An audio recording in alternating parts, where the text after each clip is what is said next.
Hey, good morning, all. Welcome to the Daily Vote Common Good podcast. It is Thursday, April 1st. No fooling. It's my April Fool's joke. When I was a kid, man, I loved April Fools. It just seemed like the day that, the hucksters and pranksters and those of us that like to have a little wink in our lives had a day that was set aside for us. So if you're into April Fool's Day, enjoy your day. And if you're not, just watch out for the things you read, the phone calls you get. You might have some friends in your life that are pulling one over on you on this beautiful Thursday. I'm in Minneapolis, Minnesota, and sitting down today for this interview, and because I wanted to sit into the conversation we're going to be having today.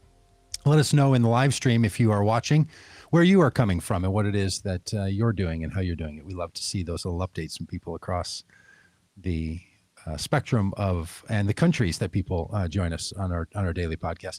This daily podcast is designed to invite you to open your eyes to see what's happening in our world, to approach the world with an open-eyed and hopeful, optimistic, and faith, hope, and love perspective for what we can do in our world and how we can live and be engaged in it. On Thursdays, we take on important issues in our society, and today I am so pleased to be joined by the Reverend Sharon Rishe. Sharon is a chaplain. She's a reverend. And among other things that are important in her life, she is a family victim of gun violence, one of the most heinous and well-known acts of mass shooters in the United States, which there are so many, happens on such a regular basis. But the one that happened in South Carolina at Mother Emanuel Church is one that ripped the conscience of so many of us. It was the murder of a group of people who were at a Bible study. And you might remember that story. Well, those were family members of Reverend Sharon. So Reverend Sharon, so honored to talk to you and feel for you in your pain.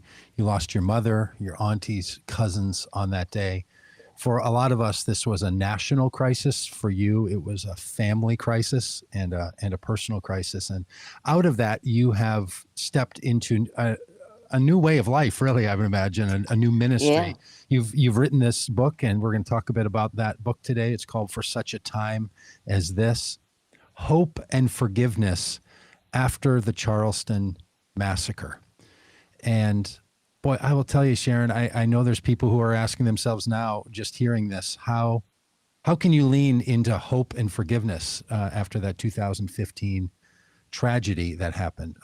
But you've chosen to tell your story, to be public about your story and your call for us to respond to that murder and to the perpetrator of those, the killer of your family members, without calling for his execution. It's an important part of your story. So thank you for being here. And what brought you to being willing to be public about this and to write this important book and to talk about these issues?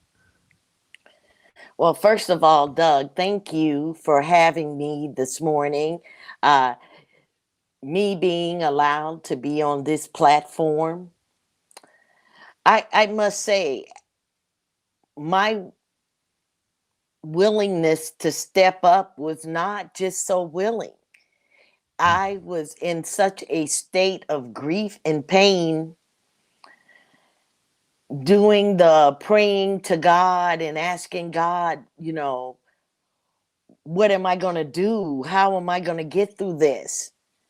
Then an opportunity came to speak, and it was like God was opening doors and aligning me with people that wanted to hear my story. And because I am a preacher, being able to speak was not something I was afraid of, but having that confidence to be out there, because I wanted people to know that the 9 in that church was just more than victims. They were actual people that had actual families. And so going into, I call it now my ministry of politics, just kind of came. And I was willing to step out on faith and know that this is the right thing to do. The response of you and the response of your family has captured people's hearts, right? It's a story that is told, sometimes only told as like the characters in the story. So I've heard your story and the story of your other family members that have stood in court and have said publicly, we cannot return the same hate onto the killer that the killer brought onto our families.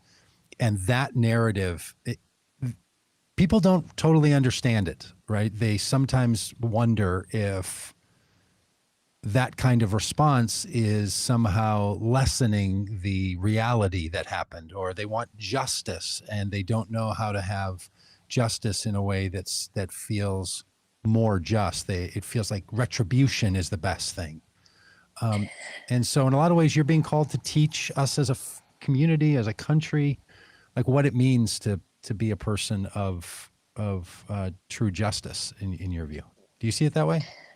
Well, I do. And the whole forgiveness thing is such a complicated subject because at the beginning, 48 hours when they were at his bond arraignment, I was not even in South Carolina then. I heard this on national television like everybody else. And I was horrified at the forgiveness so quick, especially when the first person to say, I forgive you, was my sister. And that threw me. I had to work through a lot. So I was not one of the ones in that instant forgiveness. It almost took me 2 years to work through that because I felt like God was allowing me to really wrestle with that, to really understand spiritually what that kind of forgiveness meant. And that once I felt in my soul that I was ready to do that, then I was not going to visit that again. And a lot of people didn't understand that and still don't. But you can't do this, I believe, that kind of forgiveness without having some kind of relationship with a higher power. It just doesn't happen. So I believe after thinking about all of that God swept through that arraignment and put on the hearts of all those people that said that they forgave him to show the world what God could do through such a horrific thing, that God could get you through that. Well, do you mind telling us again the story of how you heard about these killings? And I'm not asking you to relive the pain, but to remind us of the personal side of this, and how on one level this is a national question, and what do we do about violence and guns and access and policy, and you and I both work in those areas. We can talk about that as we go. But there's also a side of this which we see is very real and personal. The day we're recording this on April 1st is day 4 of the trial of former police officer Derek Chauvin for murdering George Floyd, as the accusations say. And some of us have been watching on the news and having to slow down and to hear the humanized personal stories of witnesses and of those who are in the proximity. And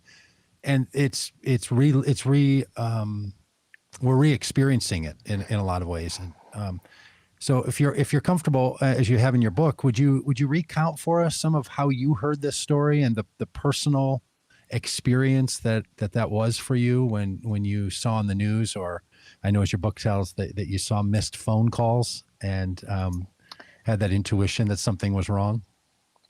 Well, on that particular night, I was at my job in Dallas, Texas, working as an ER trauma chaplain. And it was kind of a slow night, not a whole lot, but I did have a death call. And so I responded to that death call. The family was kind of stoic. The patient, the decedent, was an older gentleman. So I think the family had resolved themselves that, Papa was going to die. And so they were very stoic. And Usually I have my paperwork I carry with me for such a time as that. And for some reason that night I didn't have it. And so I had to excuse myself from the family, go to my office and gather this paperwork.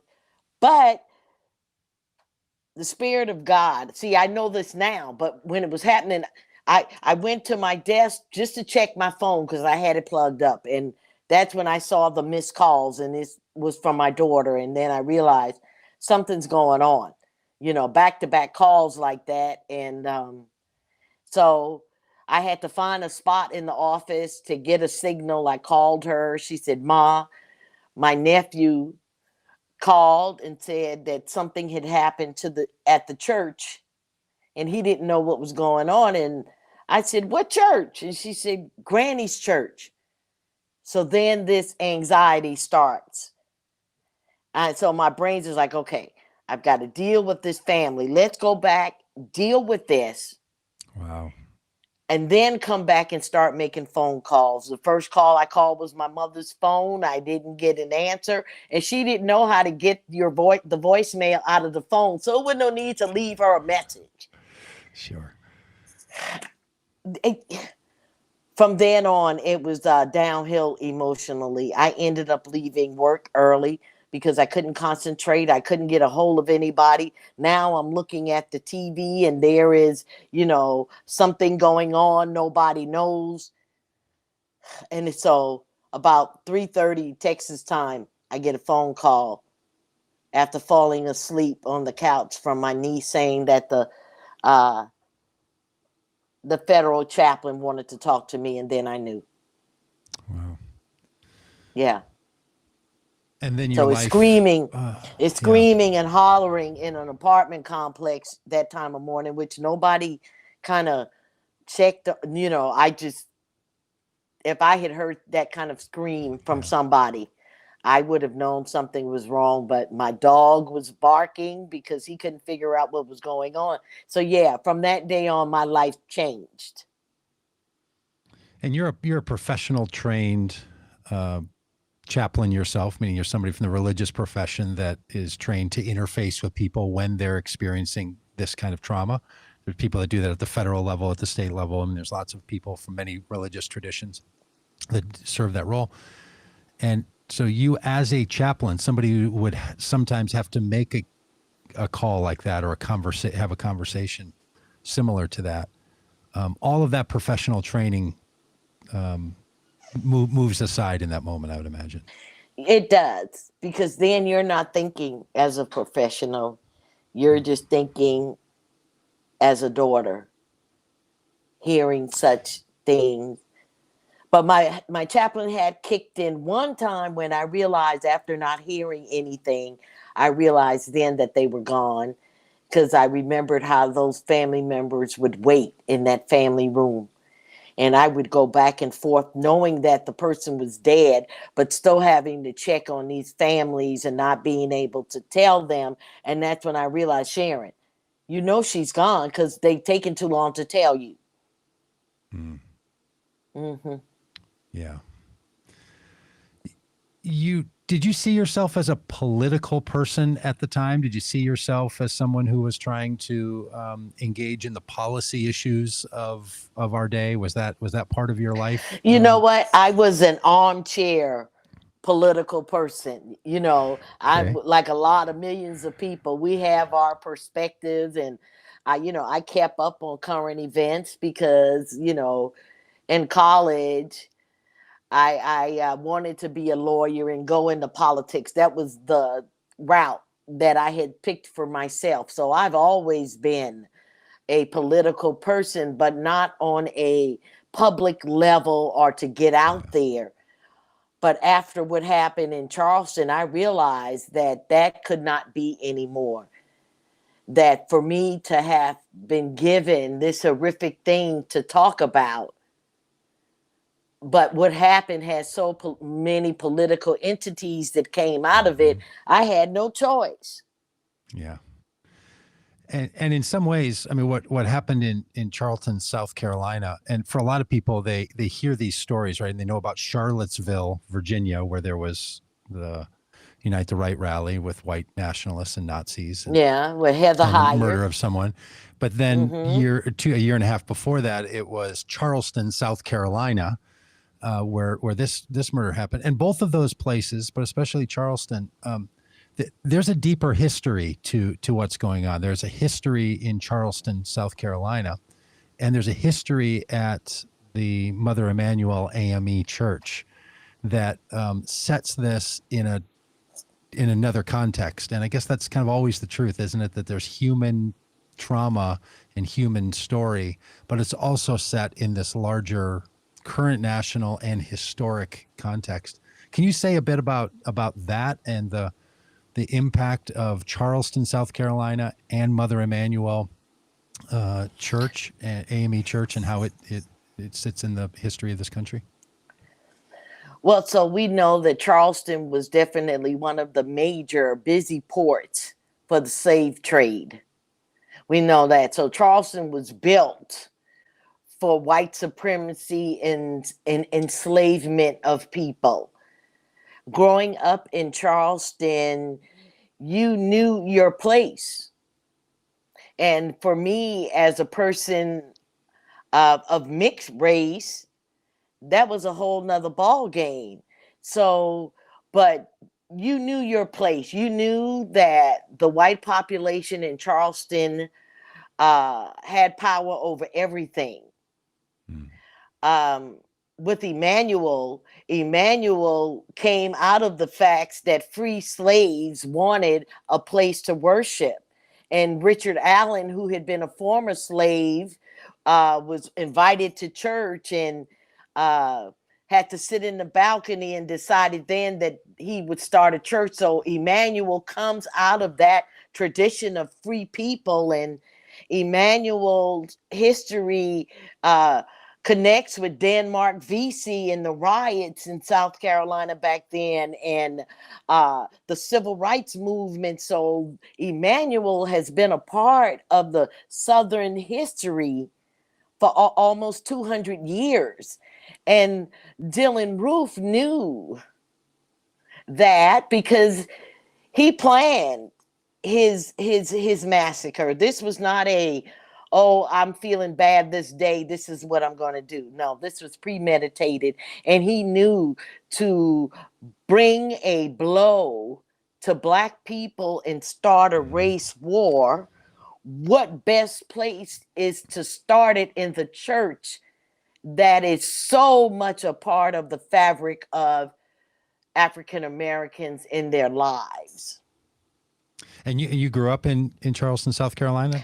I did. I grew up in Charleston. I went to the elementary school right across from the church.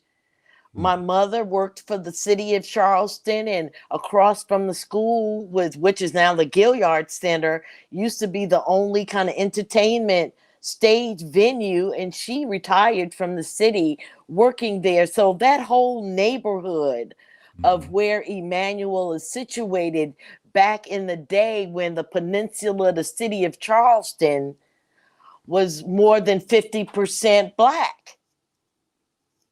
And the church is referred to as Mother Emanuel because it's sort of the home, right? It's sort of from that church, American Methodist Episcopal Church, African American Methodist Episcopal churches all around the country, often referred to just colloquially by people as like those great Black churches that they know of, the AME churches, came from many of the people out of that congregation. So it sits in this rich. Well, when you mentioned that there was that the founder of that church had to, when he went to a white church, had to sit in the balcony, because we have a lot of faith leaders that listen to this podcast and follow the live stream. They don't all know that the advent of the balcony in churches in the South was not because they needed more room. It's because they didn't want to allow Blacks and freed slaves to sit with the rest of the congregation. It was a measure. It was a technology of segregation. Very much. They allowed you to come to church because, of course, what was coming out of the mouths of the pastors were segregationists, and for the Black the slaves to be up in the balcony, then they were given a kind of whitewash Christianity to keep them oppressed and in check. So America has a lot of repentance to make. And regardless of what people think, we have to repent, because not only oppressed and marginalized people were oppressed, they did it, a lot of it, because of greed and money.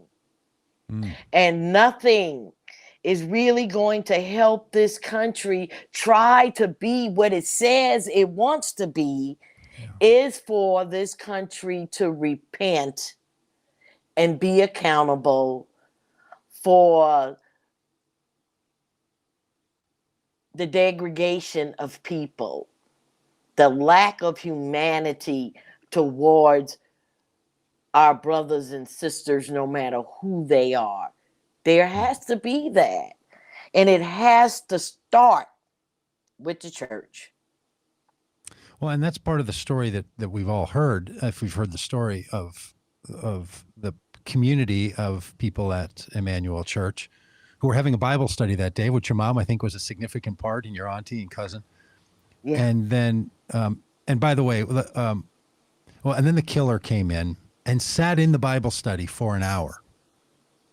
That's something that has struck a lot of people, is that someone could sit in the very community and still have that animus. And without reading anything into what was going on in the killer's mind, there's also this history where churches have let people of different races be in the same building with that same sort of, animus between one another and not solving it, right? So there is something truly shocking about him sitting together. But then you look at the history of churches that were built around segregation, and that balconies and other systems of oppression and separation were still functioning in that way. But there was probably something meaningful, I would imagine, to your mom before realizing that she was in trouble and was going to be a victim of murder, that to welcome someone like Dylann Roof into her Bible study. Was that the kind of thing your mom would regularly do or think about and talk about, and your aunts and cousins and so on? Like, were they intending to be inclusive of people of different traditions and races and so on? Well, with Emanuel being a part of the history of Charleston, especially during the high tourist season, Emanuel was used to people from all walks of life coming into the church and being a part of the worship service. People just, and yes, that was part of what that church was about, welcoming anybody. So to see white people come was not something that they were not used to, and to see a young person, mama was probably all over Dylann Roof, and from my understanding, he asked to be seated right next to Reverend Pinckney, who was the pastor of the church, and that they accommodated him. From my understanding, it was said for a fleeting moment, Dylann Roof questioned himself.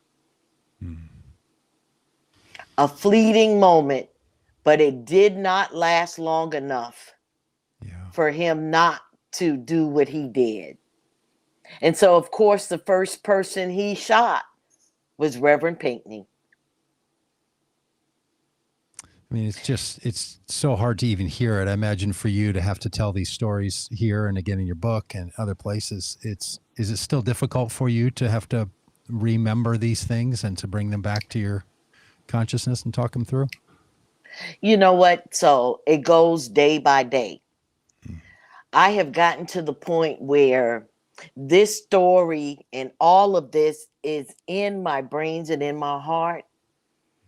And I've learned to compartmentalize just the whole thing as an event. You know what I mean? I do. Yeah. But from one day to the next, I don't know how it's going to come out. Today has been a good day. I've been able to hold it together. And then there will be some days I've asked questions and I'm asked to retell, and I can't hold it back.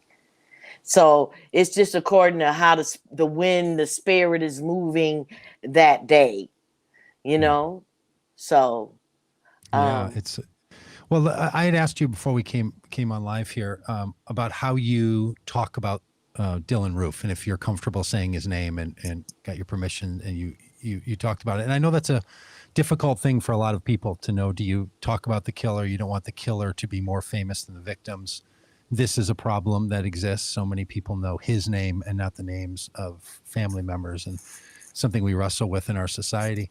Um, can you talk again about how you think about Dylan Roof and his name and your relationship to him? Because you're someone who's advocating now that he is on death row in Terre Haute, Indiana, on a federal death row charge, that you don't want to see him executed, and that you want justice and you want consequences and punishment for his heinous crimes, but for him not to be executed. So that is also shocking to a lot of people. They are surprised to hear such a thing.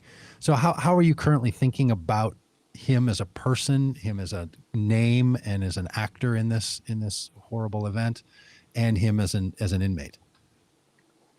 let me tell you, my emotions and adjectives I could use for Dylan Roof have gone from extreme to very low.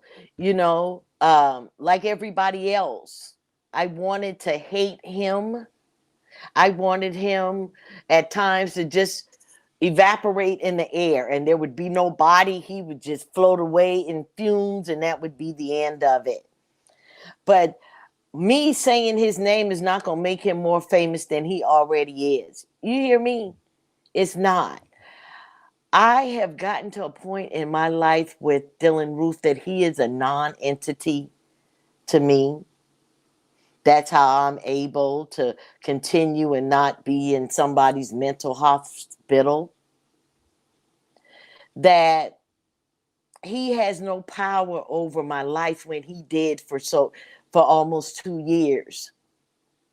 Me wanting him not to be executed does not have anything to do with the fact that what he did was not punishable. That came from a lot of soul searching, a lot of research about the death penalty, and understanding that Black and brown people are disproportionately executed through the death penalty more than anybody. And that's what really started me to really understand about the death penalty. So now Dylan Roof got caught up in God answering me to help me understand about this issue and what it is, God, that you would have me to do. And because of the systematic racism with the death penalty, you can't, here we go, you can't pick and choose. I can't pick and choose. Well, no, let's kill Dylan Roof, but not kill anybody else. So I had so many come to Jesus's sessions with myself. And that's how I came to that conclusion with Dylan Roof. No, the state shouldn't be sanctioned to kill anybody. And Dylan Roof happened to be in the group. So I'm going to give you, Dylan Roof, the same grace I will give everybody else. And only Wow. through the grace of God that I could give him such grace. But I want him, like I told him in that courtroom, I want you to live so every night those 9 angels can come in that cell and have Bible study with you. Because one day, maybe, you're going to call on the name of Jesus and ask for mercy. I believe Wow. that. That's what my faith tells me. That Wow. God could forgive somebody like Dylan Roof. Yeah. Mm-hmm. Incredibly powerful. I just want to remind people, this is Reverend Sharon Rishe. She's written a book called For Such a Time as This. We'll put the title up on the screen for those watching on the live stream. Hope and Forgiveness After the Charleston Massacre. Her mother, aunt, cousins were among the 9 who were brutally killed by Dylan Roof. And they're often referred to as the Charleston 9. And there's been a long going story from the very beginning of this for the community of the people in the United States and around the world to respond differently, both to respond differently in retribution and in pain, but also to respond differently ongoing. And this, many people believe this is one of the events that sits in our consciousness that will cause some changes. The funeral that, at least one of the funerals that was held for the Charleston 9 included President Obama, and it's one of those places Reverend where he Pinckney. famously. Mm-hmm. It was Reverend Pinckney's funeral. Yes, so? yes. And famously, President Obama came and framed his comments around Amazing Grace, the phrase, the song which he sang a refrain of at the funeral, but more so the notion, right, that there are people who've been carried by grace through this massacre and murder. But then he tied it, and you have too, tied it to the longer history of the African-American slave trade and the descendants of slaves and the continued narratives of slavery that continue in our society, to say that, look, people have been carried by grace day by day for hundreds of years on this continent, and the indigenous peoples also who were displaced, and so many of the others. So he was hitting on these larger themes of the grace that we need to have for one another. And you've talked so poignantly about it here and in this great book.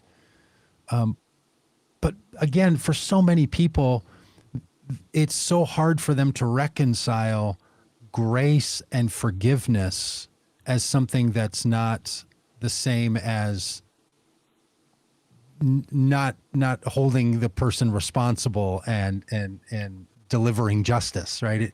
It people who are integrated on these issues can find wholeness in all this, but for so many of us, it feels like a right hand or a left hand. It's one or the other, and it's hard to wrap their heads around justice and righteousness and forgiveness and grace, which is, I know, why you do this work and are willing to put yourself out there to help people sort of integrate those two hands together, and maybe it's holding those hands in prayer that one needs to do, right, to find that wholeness. And you said it goes day by day. Do you feel like that's a movement that's happening? Is there something happening in our society where we can find both justice and righteousness and grace and forgiveness? You know, I truly believe that there is more good than not in this world. That, you know, I have to believe that, because if I didn't, I would not be able to function when the society we live in tells us otherwise. Now, to be able to have these feelings of grace and forgiveness, that comes on an individual level. That has to be a person's own moral compass about how they're going to navigate their lives.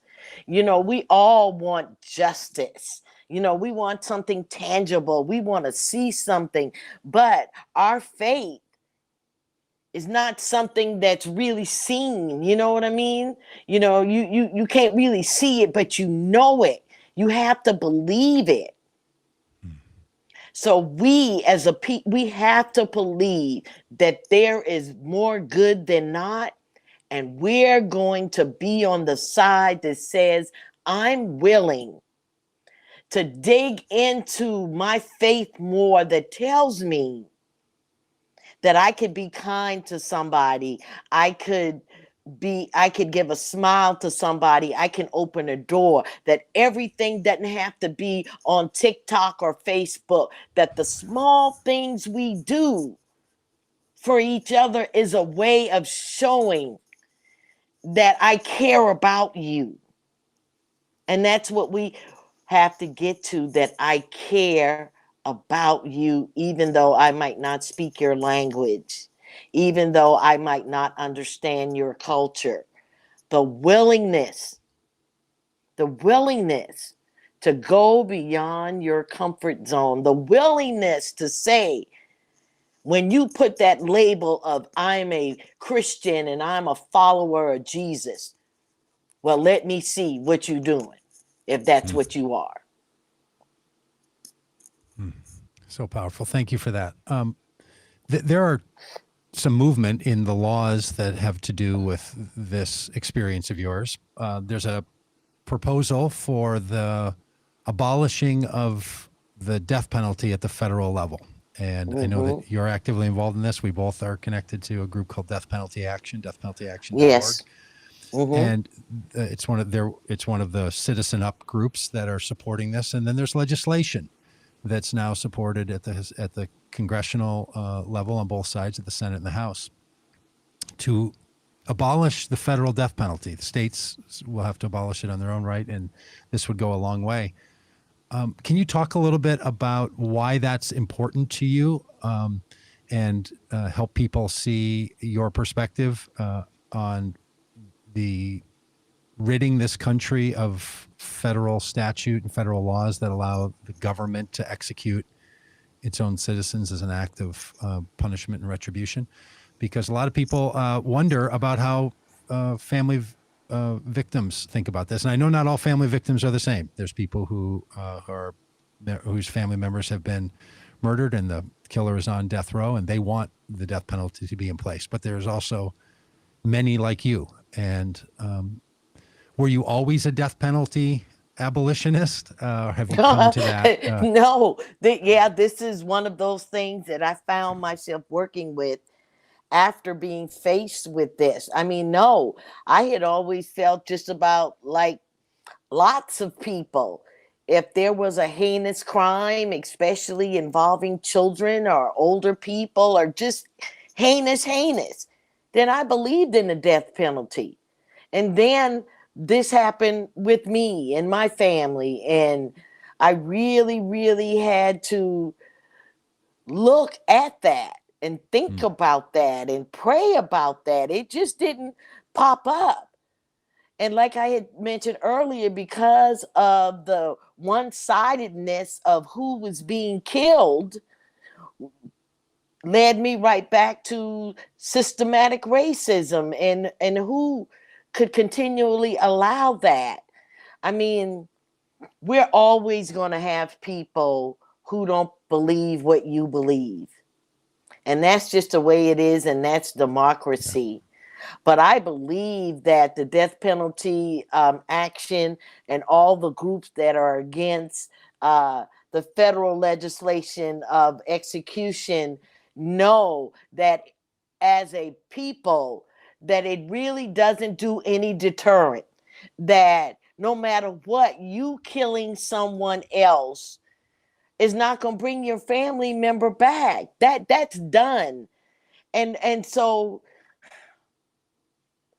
it's a hard thing to have to hold on to that. It's really, it gets into your soul and continue to drag you down. And I believe that God wants us to be able to live the best life we can. And there are some things that we have to reconcile and say, I have to let this go because this is a detriment to me. You know, there are people who say often, and it's the right to say it, and I can see why they would question it to people who are anti-death penalty activists. And I've heard it as an anti-death penalty activist. People say, well, if it happened to you, you would change your mind. And I've wondered, right? I wonder if I'm just if I plan to be against the death penalty until it visits me. What has been surprising to me is the number of family victims, members of families who had victims of murder and the persons on death row who tell the story that you're telling, which is they were in favor of the death penalty until it visited them. And then it became personal. And then they started to reconcile with their own narratives of retribution and how we're going to move forward in our criminal justice system. So it's a complicated issue, right? Humanity has had a struggle with Yeah. the death penalty and with executing one another for all of our recorded history in all societies. This has been something that it's a perennial issue for us that comes up each year and each moment that we have to ask ourselves, who are we and how do we want to be now? And so it's not easy. And I think anyone who's an advocate for any of these difficult moral, ethical Right. issues, we have to recognize, boy, this is not easy. And certainly for someone who's in your situation, boy, you're having to move between, responses to a personal tragedy, responses to laws that are in place, and then some sort of can almost become an abstract ethical question of what's going to influence future criminal behavior, like you're a criminologist. And it just, Reverend Sharon, it's just a lot to have to hold. Yeah, it is a lot. And sometimes I tell myself, why did I do all of this? And then I remember I didn't do it. I was trying to be obedient. So here I am. I'm self-employed. My finances are whatever the wind blows. But I know that there is a God. I know the work that God has called me to do. So I'm going to stand on the promises God has made me. And I will keep using my voice. I have heard from so many different people that have said, you have changed my mind after hearing you, that I've been able to begin the process of forgiving somebody, or I've been able to begin the process of even telling my own story because I heard your story. So I know that there is a role for me out there, and I'm just going to keep doing it. And, no, not everybody agrees with the stances I have taken. We're not even talking about the gun violence prevention because that's a whole nother thing. Which we should talk about in a minute.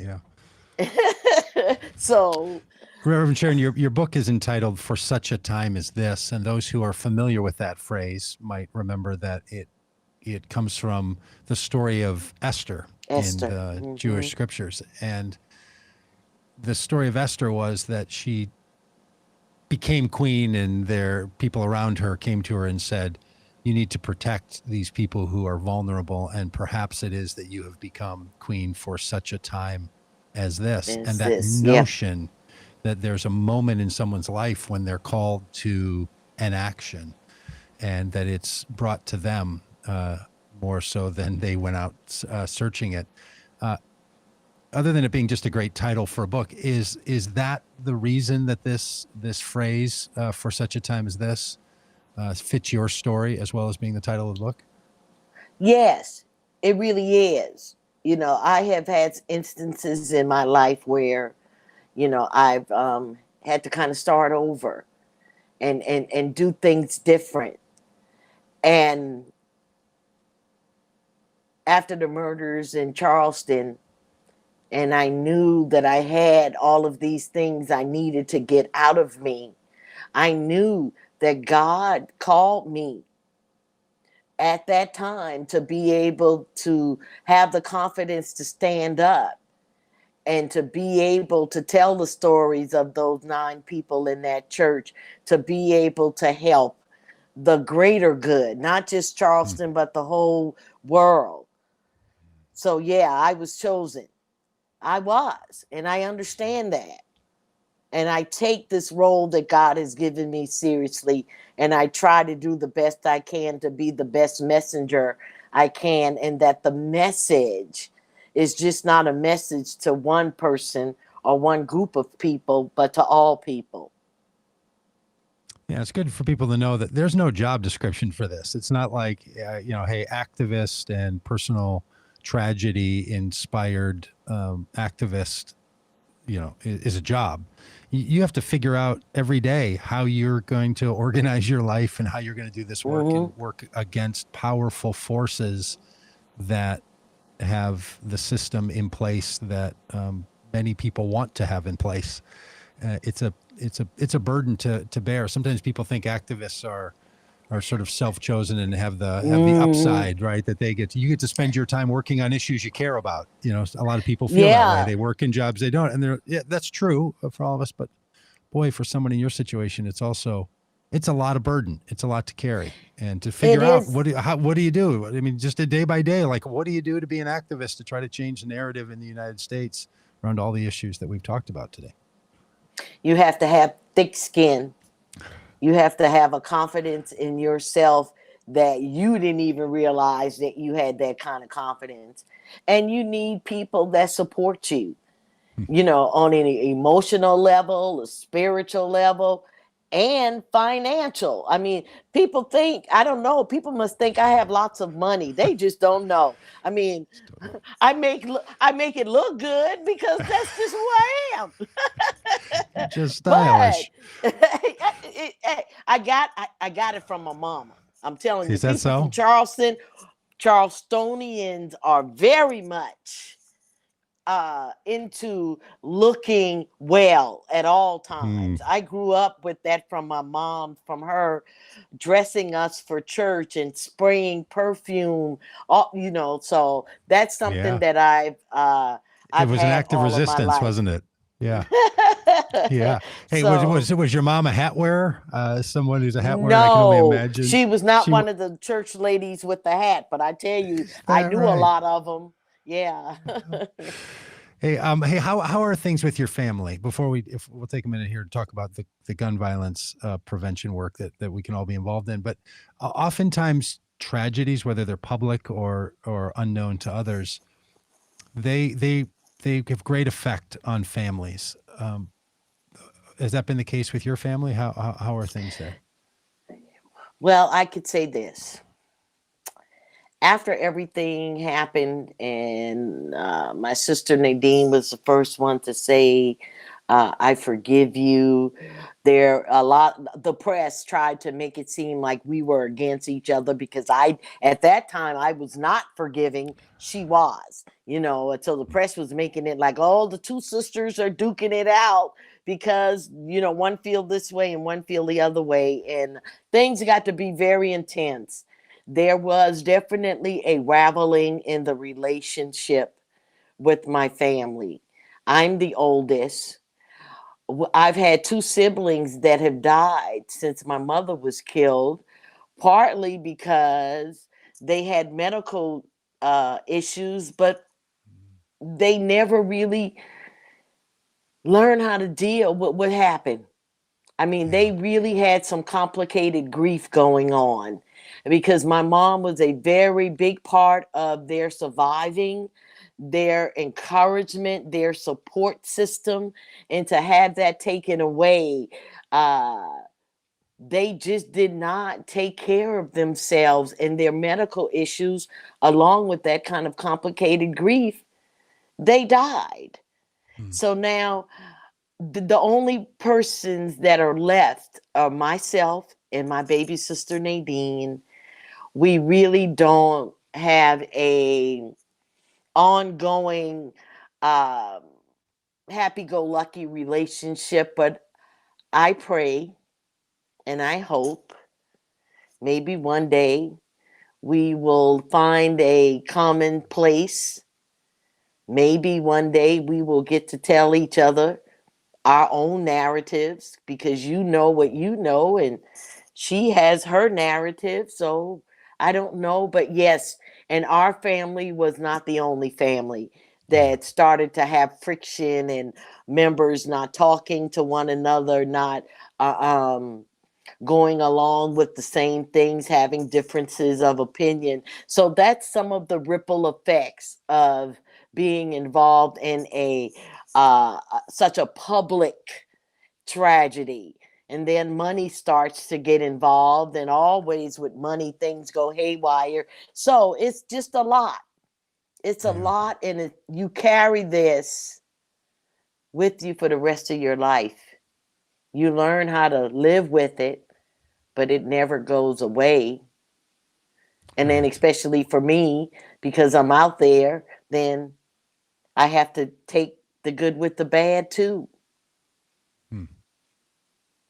Yeah, and it's so hearing your story is so helpful because it's a reminder of how all these issues are interlaced, right? Your own personal life and work, relationships with your families, big issues in our society, how you're going to reposition your life. Like these are all part of the whole. They're all Yes. they're all what you're doing for all of us. Mm-hmm. Can we just say a word or two in your thoughts about gun legislation? That's another piece that the federal government is going to try to make a move on and do something around. There's great support in the public for background checks. I don't know if people know that in this case that would have had impact, but the kinds of weapons that can be acquired, they're often referred to as assault rifle weapons based on what they're able to, how they're designed and how much lethality they're able to disperse per minute. You're working on that issue as well. Yes. Just let me say that most Americans want some type of gun law reform. Recently, HR 8, which is the universal background check, and HR 1446, which has been called the Charleston loophole, has been two big gun legislation that have passed the House, now trying to get onto the Senate. We have stalled before with these two pieces of legislation, but the Biden administration has said that they will make gun law reform a priority. People get caught up in, well, it's 100 days. He said he was going to do it in 100 days, but I do believe that we are in a better state of getting these laws passed than we've ever been. I believe that people who buy their guns lawfully would not resist getting a universal background check. The Charleston loophole extends the time that a gun dealer has to have a completed background check before he's actually slated to sell a gun. Can you Dylan talk a little Roof bit would have about that? not, he Yeah, would have yeah. not passed the background check because he had a felony for substance control, which would have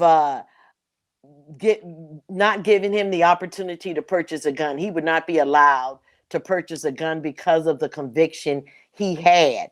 But because the law said if the background check is not completed in 3 days, then the gun seller has the right. Well, it didn't happen in 3 days because a hiccup was going on. The seller had no choice but to sell him the gun.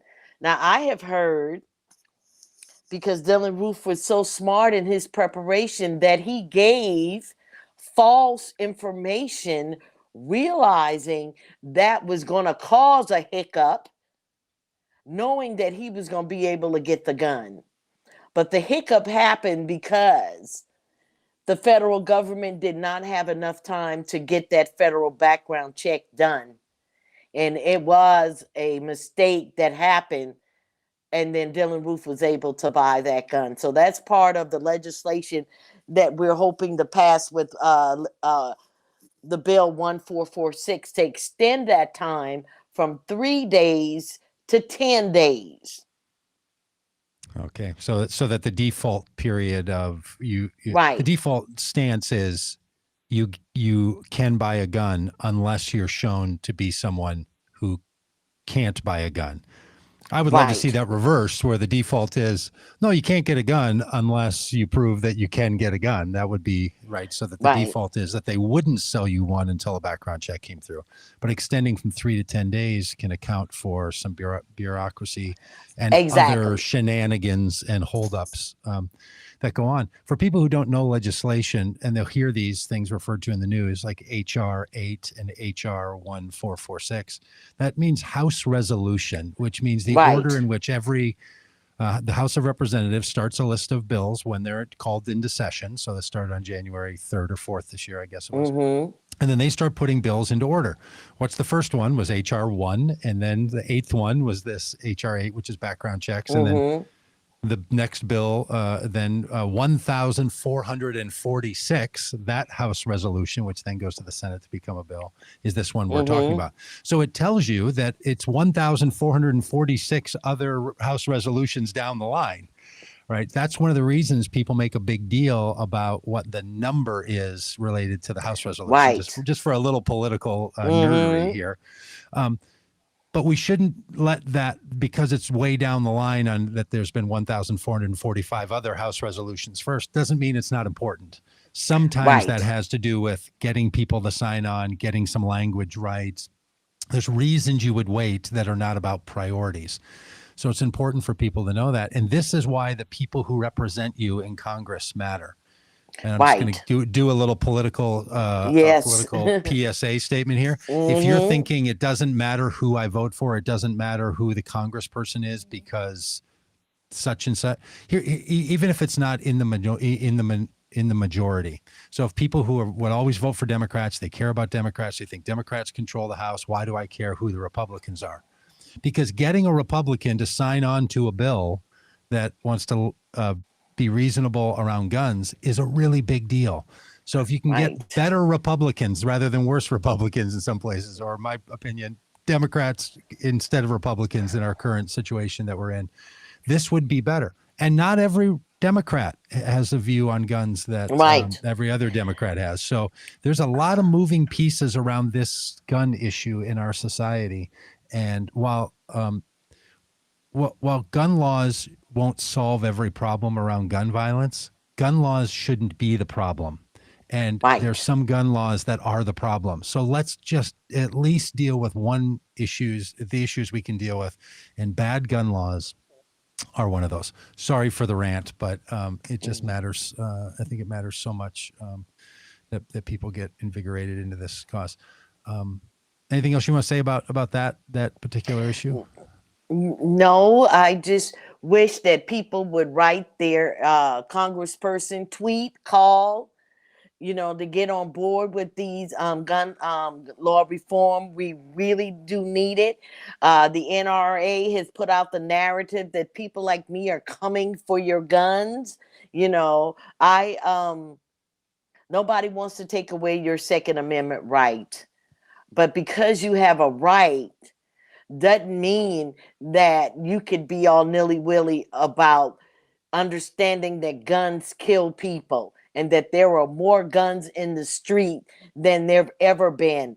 The pandemic has caused the gun sales to go through the roof. People don't need an AR-15 if they live in the city. They don't need a stockpile of ammunition. So this is just not about a political thing. It is about trying to save lives, because we know we just had the Atlanta mass shooting, Boulder. There was just one last night in Orange County, California. Yeah. If gun violence does not cause a stir in your heart, I swear I don't know what will. Yeah, and Sharon, I'll tell you, I just learned in the last few weeks about why sometimes we hear different numbers around mass shootings, of which your family has been a victim. And it's only referred to in the media as a mass shooting if 4 or more people are killed, and those people have no relationship to one another or to the shooter. And here's why this is important. Because there are 300, I think last year there were 380 mass shootings, meaning 4 or more people were killed. But the reason you don't hear about them every day, and they happen nearly every day in this country, is because if it's a domestic violence or it's people that are related to each other, connected to each other, then it's not categorized in the press as a mass shooting. So some people will say we had 6 mass shootings in a year. Other people will say we had 380 mass shootings in a year. Now, they're both right in the sense that how they're being categorized. But this notion that we only want to talk about the mass shootings that have to do with an individual with an agenda to kill people that aren't related to the killer or aren't related to one another. And that's what we focus on, the kinds of murders that your mother and aunt and cousins were victims of, as opposed to those that are happening on a regular basis where numbers of people are being killed in by someone who knows them for reasons that are this is why you end up with not even being able sometimes to talk about the actual devastation that's happening with mass shootings. That's not even talking about the 20 or 40,000 people a year whose lives are ended by guns, either by their own hand or by an accident. So it is 40,000 people a year and a daily mass shooting on average, in addition to the ones that are so catastrophic because they're categorized as what we talk about as a mass shooting. This is why some people call it an epidemic, that it's just so there's so much. And because of all the confusion around all of this, what's a law and what's not a law, and how does a bill become a law, and all this, to have your voice as a person that says, here's my own transformation on this issue, here's how I've been affected, it is just one of the really great gifts. So thank you so much for your book, For Such a Time as This, Hope and Forgiveness After the Charleston Massacre. Thanks for being here with us and for figuring out every day how you can get your name out there. And your website is SharonRisheSpeaks.com. Yes. And people can find you and follow you there. So thank you so much for your great spirit and for your great work. Thank you for having me, Doug. Thank you so much. I'm just appreciative and humbled that you would have me on your show. Oh. God bless you in the work that you do, and happy Easter to you, okay? Oh, yes, and to you. Okay. Thank you so much. Bye-bye. Bye now. Well, thank you all for being with us. I mean, this is incredibly powerful. I hope you found it that way. I certainly did. It's hard to hear, wasn't it? So those of you who listened, thank you. We appreciate it. Tomorrow, we're going to talk about science and what it means to be human via consciousness. So there are so many issues that we need to talk about for a common good approach to life. And on the Vote Common Good podcast, Fridays is Science Day. So we talk about science on Fridays. And on Mondays, we take our attention to what's happening in the news. And sometimes the news is the same as our Thursday conversations about issues, but often it's much more fresh. And so that's on Mondays. On Tuesdays, we talk about politics. And on Wednesdays, it's our faith day with some pastors. So we have all these days. If you're interested in joining us this next week, we're going to be putting out a Tuesday night webinar on a faithful response to Christian nationalism. It'll be running on Tuesday nights, 7 p.m. Central Time, on all of the same channels where you see this. And it is a 4-week series, a special 4-week series with people who are experts in the area of Christian nationalism, what a danger it is, pastoral responses and pastoral advice on what we can do as communities. So it will be a practical, solutions-based webinar with some really great people. So you can go to votecommongood.com, find out all the information about that, sign up. You can just stumble onto it on a social media platform if you like.